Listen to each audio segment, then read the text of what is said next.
in the case of the subject of the manufacturing process, we are discussing about the gear manufacturing. We are continuing from the last lecture from the gear manufacturing.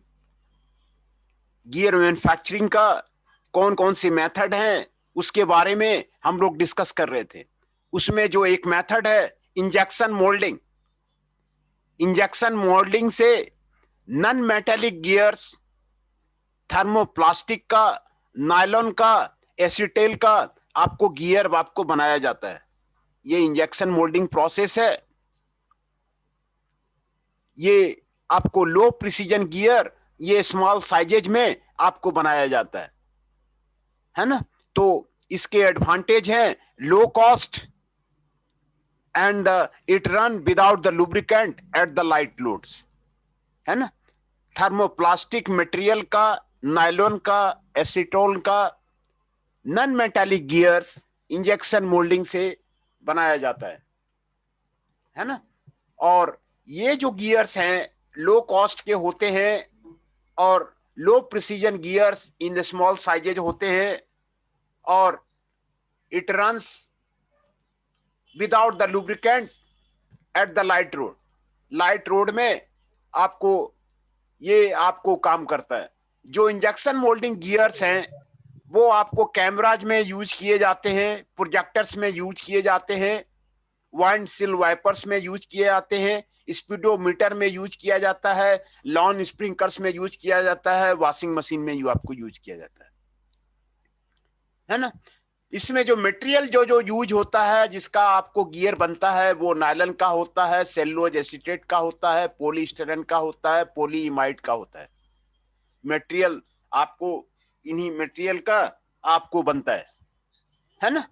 तो ये आपको injection moulding से आपको बनता है। ये IM camera का जो गियर्स है वो आपको जो यूज हो रहा है कैमरा में वो गियर्स आपको यहाँ पर आपको कैमरा में जो गियर्स यूज हो रहे हैं, आपको नायलॉन के जो गियर्स यूज हो रहे हैं वो आपको यहाँ पर आपको दिखाया गया है। किस तरह जो है कैमरा में आपको गियर्स आपको यूज हो रहा है ये आपको IM कैमरा का आपको दिखाया गया है ना। ये गियर के डिफरेंट पार्ट आपको गियर्स का किस तरह का यूज होता है आपको दिखाया गया है ना। Cotton based phenolic laminate gear, ये हर तरह का गियर आपको phenolic glass moulding for the engine timing gear ये आपको दिखाया गया है ना।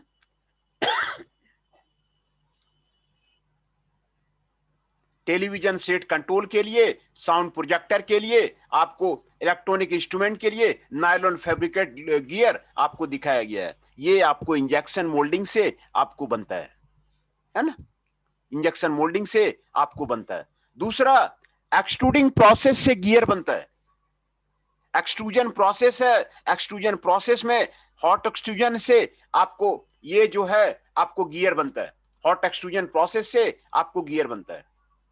तो हॉट एक्सट्रूजन प्रोसेस से जो गियर बनता है ये लॉन्ग रॉड्स का होता है which are then cut into the suitable length. Extrude कर दिया जाता है, ये लॉन्ग रॉड्स में आपको एक्सट्रूड कर दिया जाता है। उसके बाद जो है आपको लेंथ में आपको कट कर दिया जाता है। आपको छोटा छोटा for the bore and cleavage and non-ferrous metals such as aluminium and the copper alloy are commonly extruded rather than steel. Non-ferrous materials का non-ferrous materials such as aluminium हो गया, कॉपर हो गया, उसका एक्सट्रूजन से मेनली उसको बनाया जाता है। एक्सट्रूजन से जो गियर बनाया गया है वो आपको यहाँ पर दिखाया गया है। ये लॉन्ग रॉड्स में आपको एक्सट्रूड होता है और उसके बाद इनको छोटे छोटे पार्ट में आपको गियर कट कर दिया जाता है ना।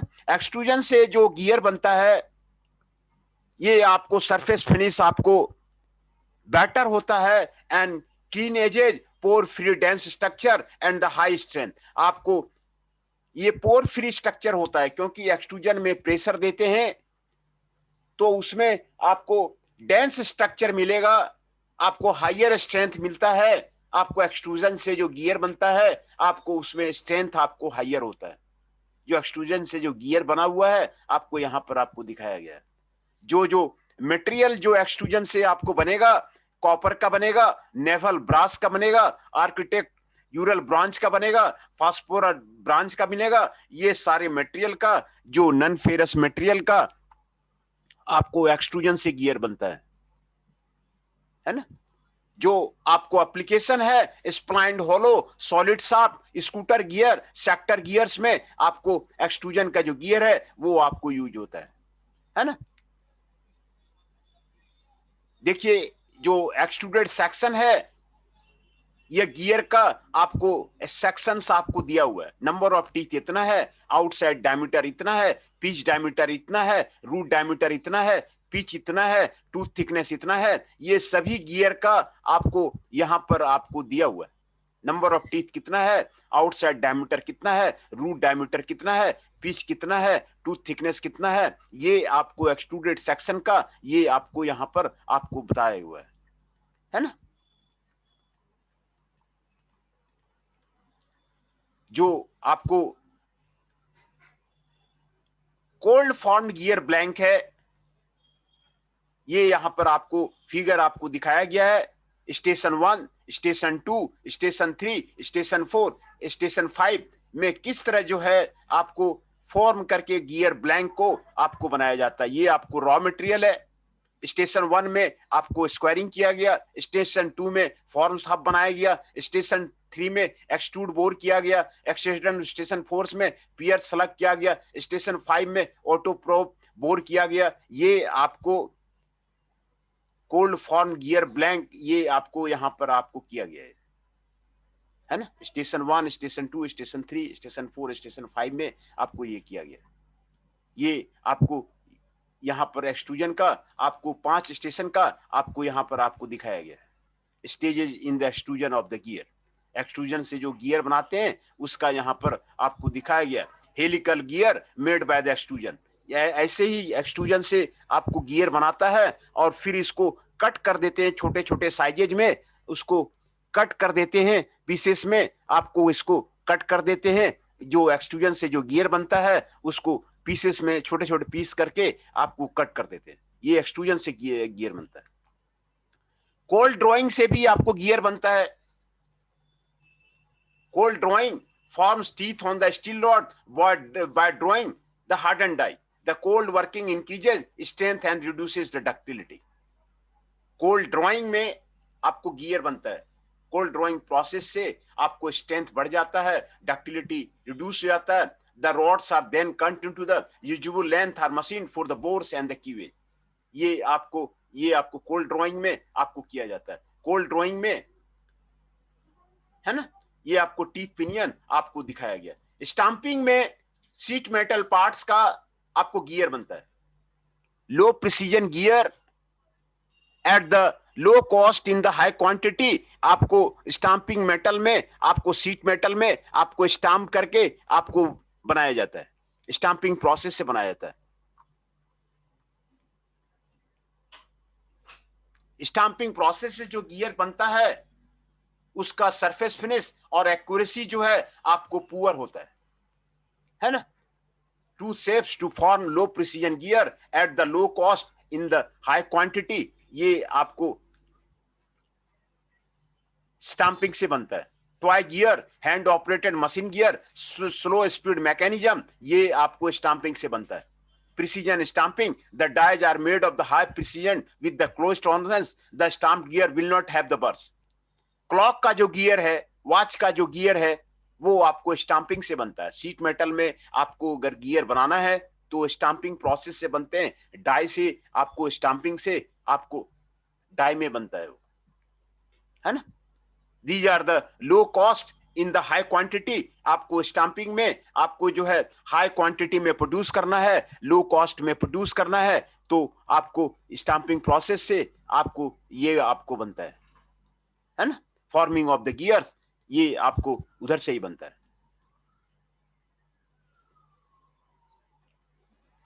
ये आपको फॉर्मिंग ऑफ द गियर, ये गियर का आपको प्रोसेस यहां पर आपको बताया गया है।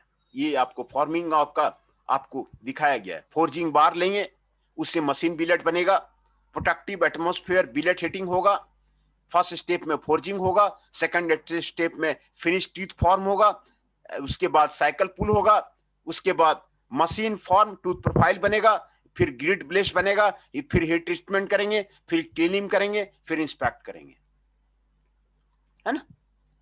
तो ये आपको फोर्जिंग बार से किस तरह बनाया जाता है वो आपको यहां पर आपको बताया गया है ना। गियर स्पेसिफिक प्रिंट लिया जाता है, EDM with the master electrode लिया जाता है, फोर्जिंग डाई लिया जाता है, machine heat treated die blank आपको लिया जाता है, new finishing die in the press bed आपको लिया जाता है। ये आपको प्रोसेस आपको यहाँ पर आपको दिखाया गया है। ये आपको गियर जो बना हुआ है वो गियर का आपको यहाँ पर आपको दिखाया गया है ना। ये गियर का जितने तरह के गियर बनते हैं वो सभी तरह का शेप आपको यहाँ पर आपको दिखाया जा रहा है। जितने तरह के गियर बनते हैं, है ना। कल भी एक स्टूडेंट क्वेश्चन कर रहा था कि वो डिफरेंट टाइप के गियर क्यों होते हैं, एक तरह के गियर क्यों नहीं होते हैं। ये डिफरेंट टाइप का गियर देखिए आप, डिफरेंट यूज के लिए आपको यहाँ पर आपको दिखाया जा रहा है। इसके टीथ डिफरेंट एंगल में होते हैं, है ना, जिससे कि डायरेक्शन ऑफ द मूवमेंट आपको डिफरेंट एंगल में आपको किया जा सके, है ना। दूसरा, मशीनिंग से गियर बनता है। मशीनिंग प्रोसेस में डिफरेंट मशीनिंग प्रोसेस में आपको गियर आपको बनाया जाता है। जो डिफरेंट मशीनिंग प्रोसेस में आपको यूज किया जाता है वो एक तो रफ गियर बनता है, दूसरा फिनिशिंग करते हैं गियर का मशीनिंग प्रोसेस में, ये पहले बताया हुआ था। तो इसमें मिलिंग मशीन में फॉर्म मिलिंग होता है आपको गियर का। दूसरा, रैक जनरेशन आपको मशीन में रैक जनरेशन से आपको बनता है। फिर तीसरा, गियर शैपिंग से बनता है, और फिर गियर हॉबिंग से बनता है। ये 4 तरह के आपको गियर मेकिंग आपको मशीन है जो जिससे कि आपको रफ गियर बनता है।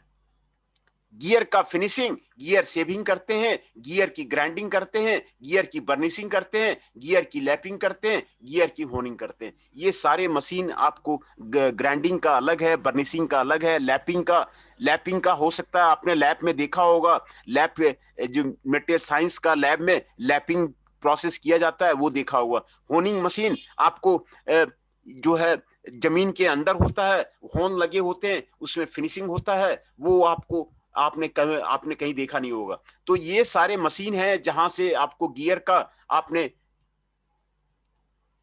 यूज किया जाता है। मशीन में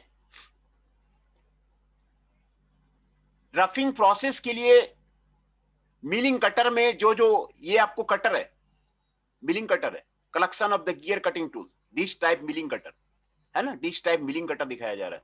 2 में आपको रैक कटर दिखाया जा रहा है, 3 में सिपर कटर दिखाया जा रहा है, 4 में हॉप कटर दिखाया जा रहा है। ये आपको हॉप कटर है, ये आपको गियर कटर है, मशीन में आपको यूज होता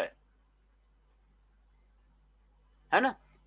इसी से गियर का जो कट होता है आपको इसी से होता है। ये different type of the gear cutter है, ये यहां पर आपको दिखाया गया है। This type milling cutter, rack cutter, ये आपको रैक कटर है। तीसरा ये सेपर कटर है। चौथा ये हॉप कटर है। ये आपको यहां पर आपको दिखाया गया। जनरेटिंग ये रैक कटर, जिस तरह का गियर बनाना होता है वो उस तरह का आपको कटर को यूज किया जाता है ना। Despite its name, roughing process accurately produce a smooth and accurate gear tip. Only for the high precision and the quiet returning, the secondary operation is justified as the added cost. है ना। ये आपको gear का जो machine में आपको gear जो है आपको प्रोड्यूस किया जाता है। गियर शेपिंग, ये आपको जो शेपर टूल है और वहां पर आपको ब्लैंक आपको रोटेट करता है, एंड कटिंग टूल जो है रेसिप्रोकेट करता है गियर ब्लैंक पे, एंड यहां पर आपको शेप जनरेशन होता है गियर का, है गियर शेपिंग। ब्लैंक आपको रोटेट करेगा, एक टीथ कटने के बाद दूसरा टीथ सामने आ जाएगा, और से जो आपको कटिंग टूल है वो आपको रेसिप्रोकेट करेगा एक्सियली गियर शेपिंग में, है ना. It is a true shape generation process in that gear shape tool cuts itself into the mesh with the gear blank. The bulk of the power transmitting metal gears of the machinery are produced by the machining process from the cast forge, है ना. Roughening process include milling, tooth shape, form cutter, generating the shape of the rake cutter. Gear shaping में एक एक tooth cut किया जाता है. आपको blank जो है एक टीथ कट जाएगा तो ब्लैंक आपको रोटेट करेगा, फिर नेक्स्ट टूथ कटेगा, फिर तीसरा टूथ आएगा वो आपको कटिंग होगा, फिर चौथा टूथ आएगा वो आपको कटिंग होगा, फिर पांचवा टूथ आएगा फिर आपको वो कटिंग होगा. और कटिंग टूल जो है वो आपको रेसिप्रोकेट करता है, एक्सियली आपको रेसिप्रोकेट करता है ना, गियर शेपिंग मशीन में. ये आपको एक्सियली आपको रेसिप्रोकेट करता है ना. Form milling by the disc cutter, ये आपको यहां पर दिखाया जा रहा है. ये देखिए दिखाया जा रहा है कैसे गियर कट हो रहा है. एक टीथ कट होगा, एक टीथ कट हो जाने के बाद फिर दूसरे टीथ में जाएगा, फिर यहां से दूसरा टीथ जब जो फॉर्म का कट जाएगा. गियर कटिंग का जो प्रोसेस है ये आपको यहां पर मशीन में आपको दिखाया गया है. ये टूथ कट हो गया है, फिर ये टूथ कट हो रहा है, आपको फिर फीड उसको देंगे, फिर यहां ये टूथ कट हो जाएगा, फिर ये फीड देंगे, फिर तीसरा टूथ कट होगा, है ना. ये इस फिगर से कंप्लीट समझ में आ जाता है कि मशीन में कैसे आपको जो है गियर कटर से आपको जो है गियर कट होता है. एक टूथ कट हो जाएगा, फिर आपको कटर से दूसरा टूथ कट होगा, फिर दूसरा टूथ जब कट हो जाएगा फिर जो है आपको तीसरा टूथ कट होगा, फिर तीसरा टूथ कट हो जाएगा, फिर चौथा टूथ कट होगा. ये आपको ये जो ब्लैंक है रॉ मटेरियल है आपको रोटेट करेगा, है ना. ये आपको कंप्लीट प्रोसेस आपको बता दे रहा है ना. ये आपको दूसरा form milling by the end milling cutter. देखिए एंड मिलिंग कटर से कैसे आपको गियर कट हो रहा है यहां पर आपको दिखा दे रहा है. The end milling cutter shape confirms the tooth spacing, ये आपको टूथ स्पेसिंग को दिखाता है ना. एट ए टाइम एक आपको टूथ कटेगा, then the indexing will be done for the next tooth space for the cutting. Next tooth space के लिए आपको कटिंग होगा. A set of the 10 cutters will do for the 12 to 120 tooth gears suited for the small volume production of the low precision gear. आपको यहां पर आपको होगा form milling by the end milling cutter, ये आपको यहां पर आपको दिखाया गया है ना. एक टीथ कट होगा, फिर ये दूसरा टीथ कट होगा, फिर तीसरा टीथ कट होगा. ये इसी तरह form milling by the end cutter आपको to reduce the cost. Same cutter is often used for the multiple size gear resulting in profile error but one number of the teeth, है ना. ये आपको form milling cutter है. Rack generation, this is the rack generation. ये आपको rack generation है. देखिए ये रैक कटर है नीचे, और ऊपर में गियर ब्लैंक पास कर रहा है ना. ये गियर ब्लैंक पास करेगा, रोटेट करेगा, और रैक कटर आपको रेसिप्रोकेट करेगा, नीचे आपको गियर बनेगा, है ना. रैक कटर आपको रेसिप्रोकेट करेगा और गियर ब्लैंक आपको रोटेट करेगा और आपको गियर बनेगा. ये आपको रैक कटर में आपको किस तरह बनाया जा रहा है, ये आपको फिगर में आपको समझाया जा रहा है कि किस तरह जो है आपको रैक कटर में आपको गियर जो है आपको उसमें बनाया जाता है ना. रैक कटर में आपको जो टूथ का शेप होता है वो आपको ट्रेपेजॉइड होता है। The hardened and the sharpened rack is reciprocated along the axis of the gear blank. ये आपको रैक कटर आपको रेसिप्रोकेट करता है, आपको नीचे रेसिप्रोकेट करेगा, while the gear blank is rotated to generate the involute tooth on the gear blank। आपको कैसे गियर बन रहा है वो आपको यहां पर आपको रैक कटर से आपको यहां पर आपको दिखाया जा रहा है। जो गियर बन रहा है ये आपको यहां पर आपको दिखाया जा रहा है। और यहां पर देखिए रैक बन रहा है और ये गियर बन रहा है। The rack and gear blank must be periodically repositioned to complete the circumference. This introduces error in the tooth geometry, making this method less accurate than shaping and the hobbing। ये आपको यहां पर आपको दिखाया जा रहा है ना, ये आपको यहां पर आपको दिखाया जा रहा है ना। देखिए generation of the spur gear by the planing, ये आपको रैक है। देखिए यहां पर एक टीथ कट किया गया, यहाँ पे 2 टीथ कट किया गया, यहाँ पे तीन टीथ आपको कट किया गया है ना। ये आपको गियर ब्लैंक है।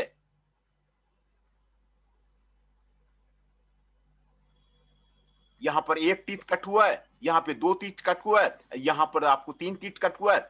ये generation of the spur gear by the reciprocating rack cutter, ये प्रोसेस आपको यहाँ पर आपको बिल्कुल क्लियर आपको बता रहा है। ये भी प्रोसेस आपको यहाँ पे बता रहा है कि कैसे गियर का कट किया जाता है, आपको गियर शेपिंग कैसे किया जाता है।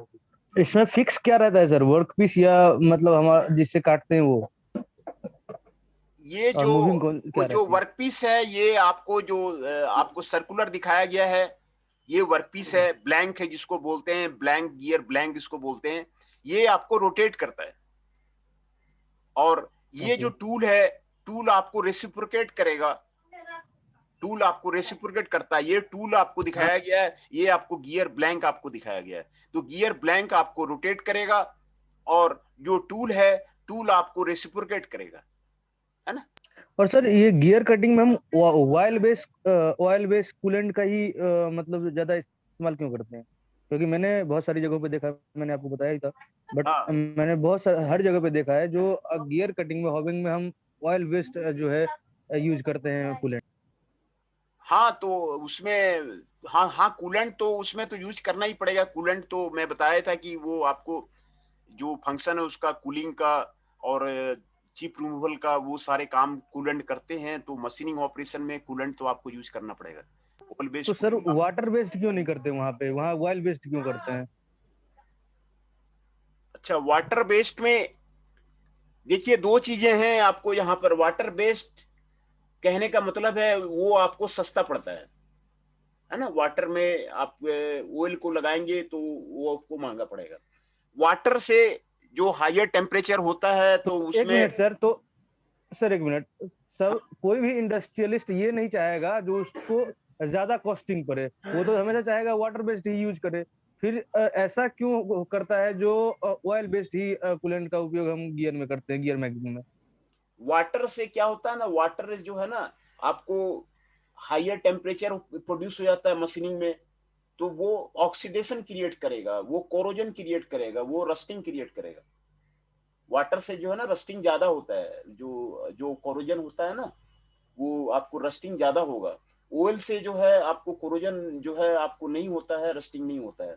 तो आपका जो सरफेस फिनिश है जब आप वाटर बेस यूज करेंगे ना तो सरफेस फिनिश आपको आपको खराब होने का डर रहेगा।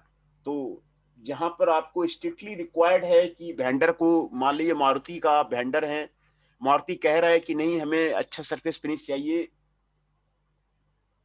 और जब वो क्वालिटी इंस्पेक्ट करेगी तो वो चेक करती है कि आप किस तरह का मशीन रखे हुए हैं और किस तरह का प्रोसेस अडॉप्ट करते हैं। क्वालिटी ऑडिट में जो मारुति है वो चेक करती है। तो अगर आपको आप उसको बताएंगे कि जो है तो उसमें सरफेस फिनिश बेटर नहीं आएगा तो आप उसको अवॉइड करेंगे। जहां सरफेस फिनिश की रिक्वायरमेंट नहीं है वहां पर आप वाटर बेस्ड यूज कर सकते हैं। लेकिन जहां पर आपको सरफेस फिनिश का बात आता है तो वहां पर आपको ओल बेस्ड आपको यूज करना पड़ेगा, क्योंकि आपको जो है उससे सरफेस फिनिश खराब हो जाएगा। वेंडर आपको मारुति कंपनी लेगी नहीं, पार्ट्स आपका रिजेक्ट कर देगी, तो आप उसको नहीं यूज कर सकते ना। तो वाटर वाले में मतलब फिनिशिंग नहीं आती है? नहीं, कटिंग तो किया लेकिन उससे रस्टिंग हो जाती है ना, ऑक्सीडेशन हो जाती है। ऑक्सीडेशन होने के चांसेस ज्यादा रहता है वाटर में। वाटर जो है हाईयर टेम्परेचर पे रहता है तो उसमें कोरोजन हो जाता है, वाटर कोरोजन ना उसमें जल्दी हो जाता है। वो वाटर गिराएंगे ना, जो जब गर्म चीज पे आप वाटर गिराएंगे तो उसमें सरफेस में आपको कोरोजन आपको ज्यादा हो जाता है, सरफेस इरेगुलेरिटी फॉर्म हो जाता है, सरफेस जो है ऑक्सीडाइज हो जाता है ना। तो सरफेस फिनिश आपका जो है वो आपको जो है सरफेस फिनिश जो है ना वो आपको थोड़ा सा आपको जो है रस्टिंग हो जाएगा, तो वो जो है मारुति कंपनी बोलेगी कि हम नहीं लेंगे। ये सरफेस आपका खराब हो गया ना तो वो आपको असेंबली में काम नहीं आएगा, असेंबली में काम नहीं आएगा तो फिर आपको वो लेगा नहीं, है ना। बात समझ में आई? बात आपको क्लियर हुआ नहीं हुआ? जी सर, ठीक है सर। हाँ, उसमें अब जो मारुति कंपनी है ना वो कहेगा कि हमें सरफेस फिनिश बैटर चाहिए। सरफेस फिनिश के लिए आप जो है उसको यूज करेंगे तो यही कारण है कि ऑप्टिमाइज यूज करते हैं, कितना परसेंटेज वाटर लेना है, कितना परसेंट ऑयल लेना है, और ये एक परसेंटेज डिसाइड करते हैं ऑप्टिमम कंडीशन में एक्सपेरिमेंट करके, है ना। एक्सपेरिमेंट करके कितना जो है हमारा जो है काम चल जाएगा।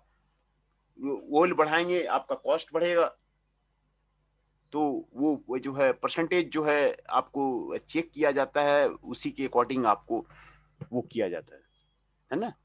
तो उसमें अगर आपका पुअर सरफेस फिनिश में काम चल जाता है तो आप वाटर को यूज कर सकते हैं।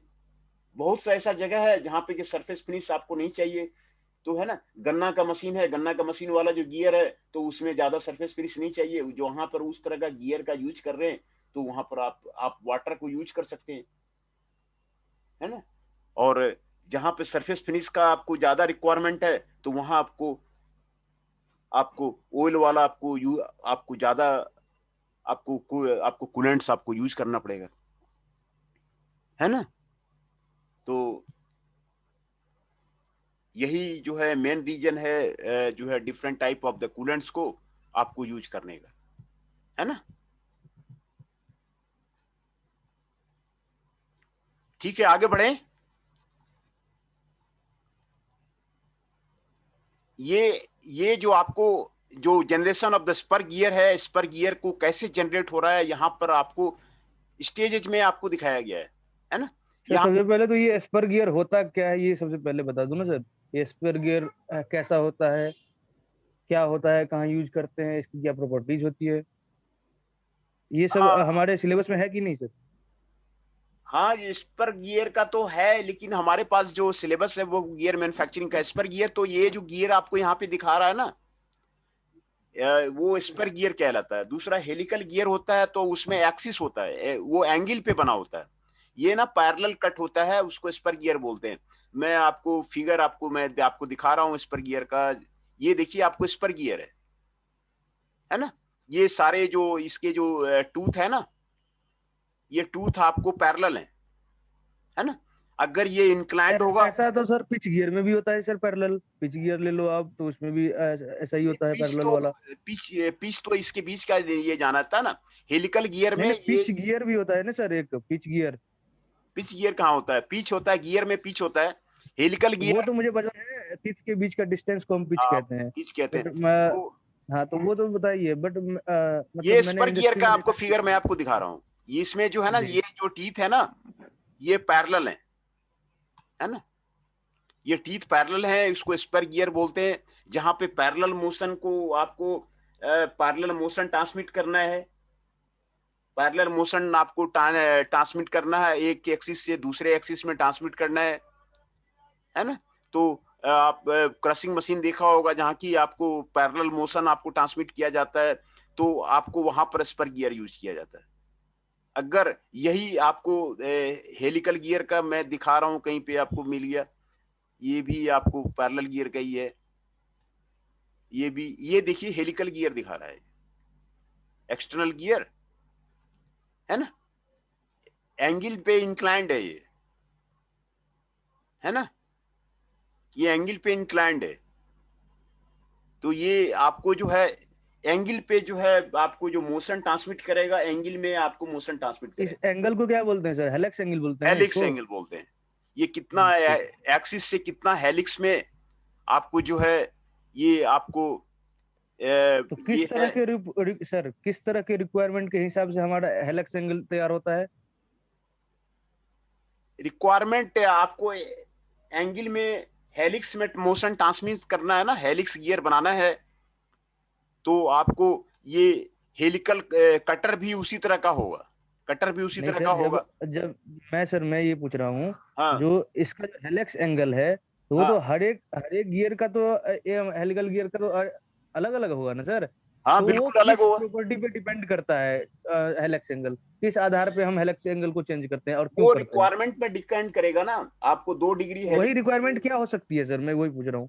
तो कितने एंगल में आपको मोशन ट्रांसमिट करना है, जो जैसे मान लीजिए आपका ऑटोमोबाइल में आपको गियर बॉक्स होता है, गियर बॉक्स में हर एक तरह का उसमें गियर होता है, तो उसमें हेलिक्स गियर होता है, तो हेलिक्स गियर में कितने डायरेक्शन मोशन में आपको जो है ट्रांसमिट करना है, तो उतना एंगल देंगे।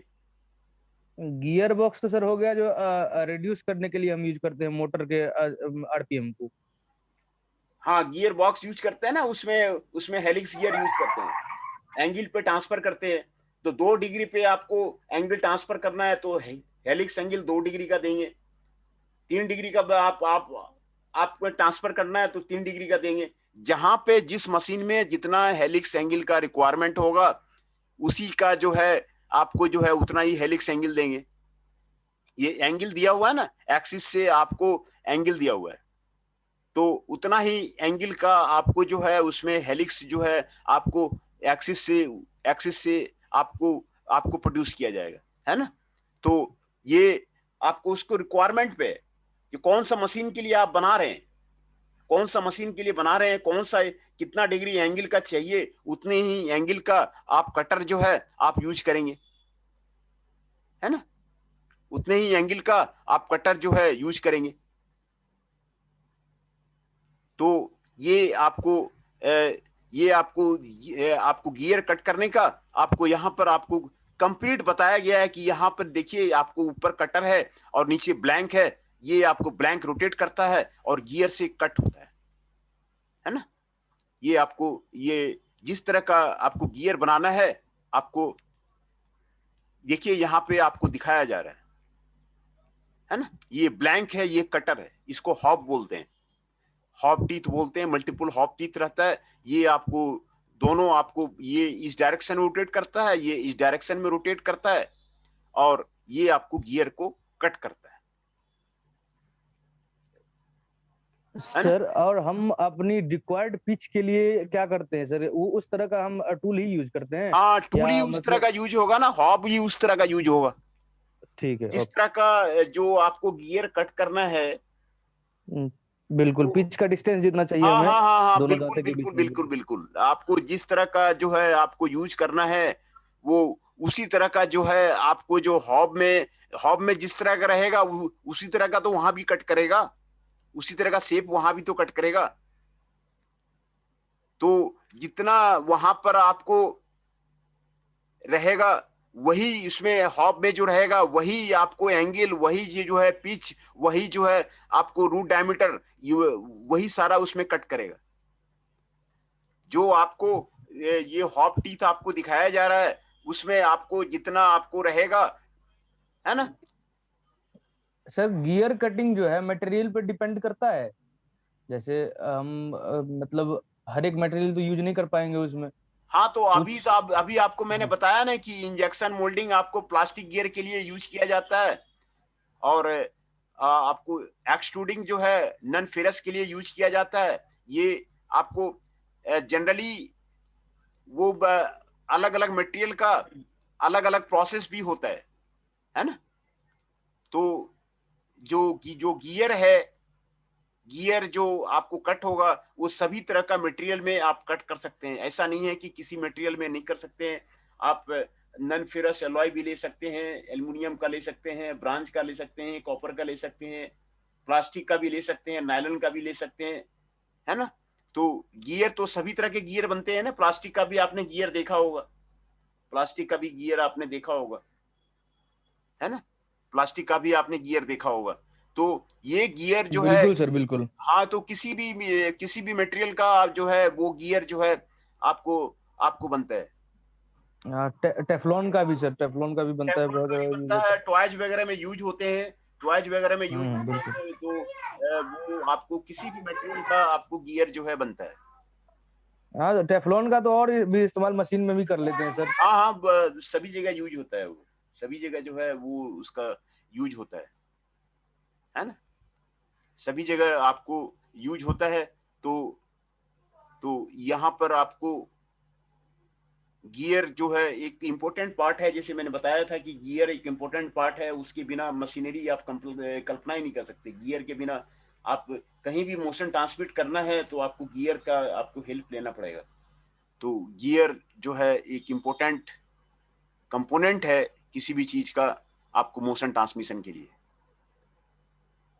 है ना। तो मोशन ट्रांसफर तो हम शाफ्ट से भी कर सकते हैं, तो गियर का ही इस्तेमाल क्यों?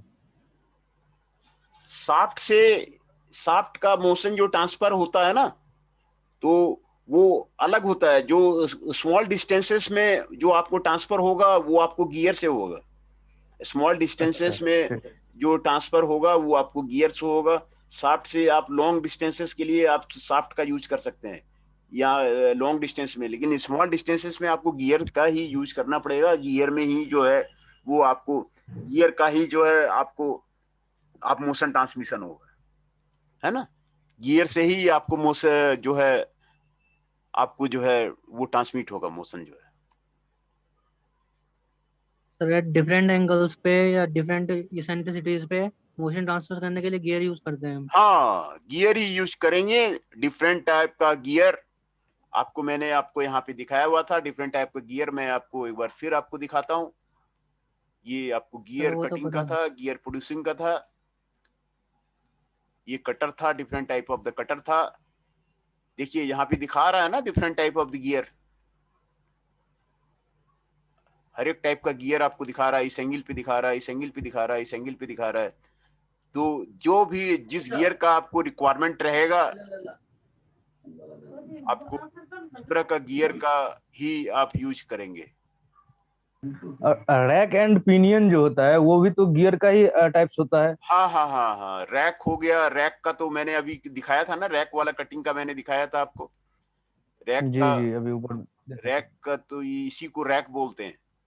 ये आपको रैक है, ये आपको रैक है, ये आपको रैक है। और ऊपर में ये आपको पिनियन है। ये आपको रैक है। ये जो फ्लैट है, फ्लैट वाला है, वो नीचे है, आपको बिल्कुल रैक है। बिल्कुल। बिल्कुल सर।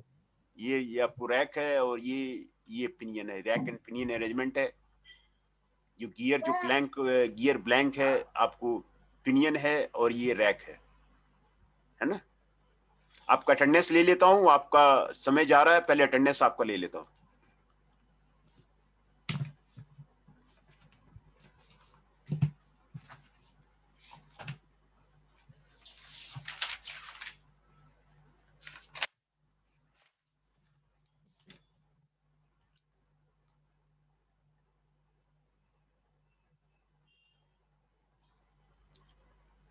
अमन Kushwaha ji, roll number 5। Aman Singh ji, roll number 6। Ashutosh Singh ji, roll present sir. Number 12। Chanchal Kaushik ji, roll number 13। Mohit Adana ji, roll number 21। Nitesh Mishra ji, roll number 23। Rohit Kumar Jain ji, roll number 35।